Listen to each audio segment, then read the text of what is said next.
Good morning, YouTube. This is Bottle Rocket here with a review of the M&P Shield. This is one of the newest line of Smith&Wesson for concealed carry. The Shield is chambered in 40 Smith&Wesson as well as 9mm. I have the 40 Smith&Wesson version here today. And the reason why I wanted to discuss this gun is because of how great it is for a concealed carry.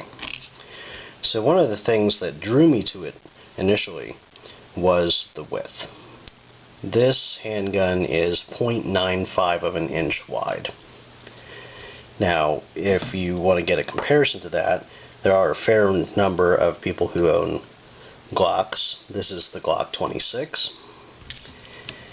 And just take a look at the difference there. The Glock 26 comes in at about 1/4 of an inch wider all around, partially because of the magazine, which is not a single stack, but it also does have the quote-unquote boxy frame. The M&P, however, has a single stack. So let's talk about one of the controversial features of this gun. It's right here. It is a safety. This is the #1 safety, and this is what people need to learn. This is your ultimate safety. It's nice to have this. This gun was designed for many types of people who may be throwing it around in a book bag or in a purse, and for them to make sure that this trigger doesn't get pulled inadvertently, having that trigger safety is maybe a good thing. If you're a fan of 1911s, this is the area of the slide that you would expect to have a thumb safety. When drawing, it's just a very easy sweep of your thumb down. It's a very positive click either way. Up, which is safe, down, which is ready to go. Smith has been very good and has molded around this button.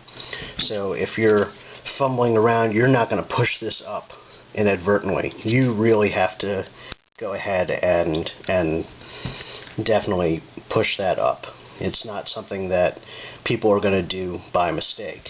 However, as I said before, if you're a 1911 fan, you pull, and as you're pulling from your holster, you sweep that thumb down to hit that safety before you put your finger on the trigger, then it's not that bad.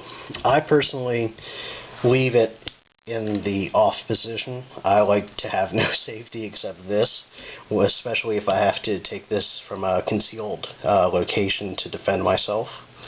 But at home, when I'm not using this, because this is not my home defense firearm, I just lock it up in the safe.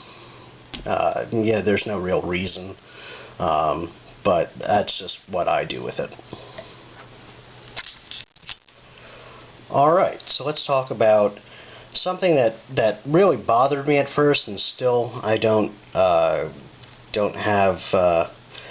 I'm not as fluid as I would like to be yet with, is the slide stop. So the slide stop, instead of putting up the stop piece or the stop lever right here at the notch or a little bit further over, it actually puts it back here. So you actually have to pull the slide back a little bit further than you would normally think with full-size firearms to lock it back. And that's just because of the way the gun is designed. It's not a flaw in manufacturing, but it does feel a little awkward if you're used to a larger style gun, especially when I look at this versus my M&P midsize 45. So let me just show you what I mean. Take out the mag. Okay, so pulling it back, you see the notch has to come all the way back here to be locked up by the mechanism. So, as I said, that's something that doesn't come naturally, considering with my 45, my notch is right here. It's a minor point. It's not something that makes or breaks how I feel about this firearm at all. So let's go ahead and just lock it back. I want to show you the trigger pull. The trigger pull is advertised at 6 pounds, but it is so smooth. It is just a beautiful smooth trigger. Now, unlike the Glock that has this middle piece that is a trigger safety, the bottom, this is a hinge trigger, and I don't know if you can see it here. When I do that, the little piece back here recesses in, and then you can go ahead and pull back. If you just press on the top of the trigger, you don't get that. So once again, just a beautiful pull.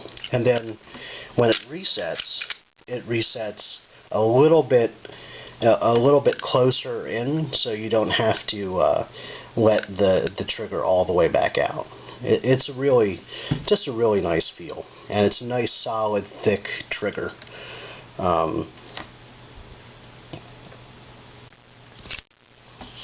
So let's talk about some of the features of the M&P. So here you have your mag release. What I like about it is it's sort of hidden in the frame from your thumb hitting it. However, when you do need to use it, it is a nice broad button, unlike what we've seen with some of the earlier Glocks, the Generation 3 and earlier. So it's a really nice button. The only problem with it is it's not ambidextrous, so you can't switch it around. However, I'm a right-handed shooter, so for me, it doesn't make a whole hell of a beans whether I could switch it to one side or another. So the magazines that are inside, it comes with 2 mags. One is a 6-round single stack. The other is a 7-round single stack with a little pinky extender on it. And this is nice. This is very well molded, and it's in there pretty tight. It doesn't slip down when you're just messing around with it. And it does extend your grip a little bit. For me, it does give more of a place for my pinky to rest on. But I usually just carry my flat 6-round mag, and that feels good. I can put my pinky below. I still can barely get some of my pinky on it. That's not what I'm caring about. I'm caring about concealability, not necessarily comfort. At the range, however, I do like to have that finger rest in. All right, so let's talk teardown. I'm going to lock the slide back. You see there. Now this is your teardown lever. I'm going to grab that and swing it down. It's pretty stiff. I haven't torn this gun down a lot, which means I also haven't cleaned it a whole hell of a lot. But that's good, because it can fire dirty, which is a positive thing, especially if you're a new gun owner or if you just are used to Glocks. So there's 2 ways to continue the teardown. One is this lever in here, and I'm going to try to, there it is. See, there's this lever. It looks sort of like a curly, sort of like an L or something, and I'm going to see if I can get it in there. There it is. It's this piece right down here. It doesn't come in all that clearly on video, but you can see the silhouette in it. And that is a sear disconnect. So when I pull the slide stop down, it just slides right off. And actually, let's go ahead and, now that that's out, it's this yellowish piece. That's the sear disconnect that you flip down. So that has released. You can see how this is just a very light poly frame with the internals. Your slide has a 2-stage spring, as well as the barrel and a strike fire mechanism. So putting it back in, just lining up your rails, pulling through, but lock it back, pull that tear lever down, and now you're ready to rock and roll again. That's step one of the way that you do it. Now, I'm inserting a magazine just to push that sear back up. So the sear is now flush. The second way you can tear it down, which is not recommended by the manufacturer, is to go ahead, pull that lever back down, disengage that slide. It does fall, does come short of the chassis, and then you can just pull the trigger. I don't know if that does any damage. The sear is still up. You know, if there's a quick thing that I need to do, if I need to, you know, just run a rag over it real quick to get some of the grime off, that's how I'll typically tear it down. But that, as I said, that's not what the manufacturer recommends, so I don't do that often.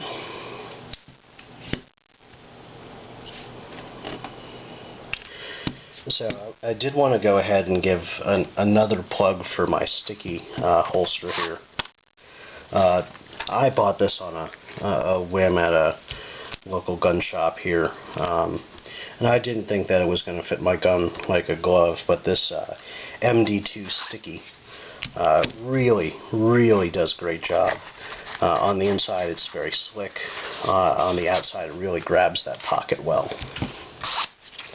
And it also conceals the shape of the gun quite well.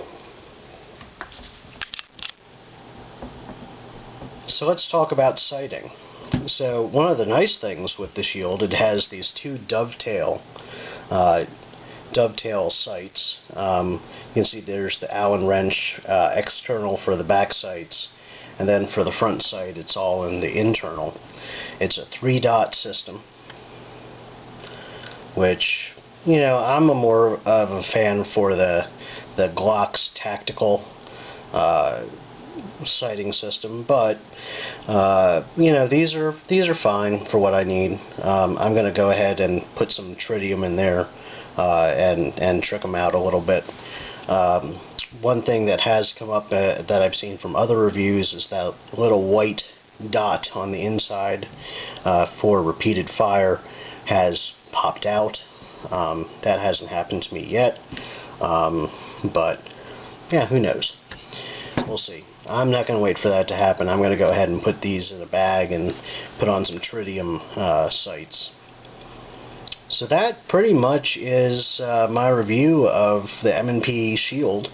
I appreciate you taking some time to watch my video, and please leave comments below, and I'll be happy to share my opinions. Thank you very much.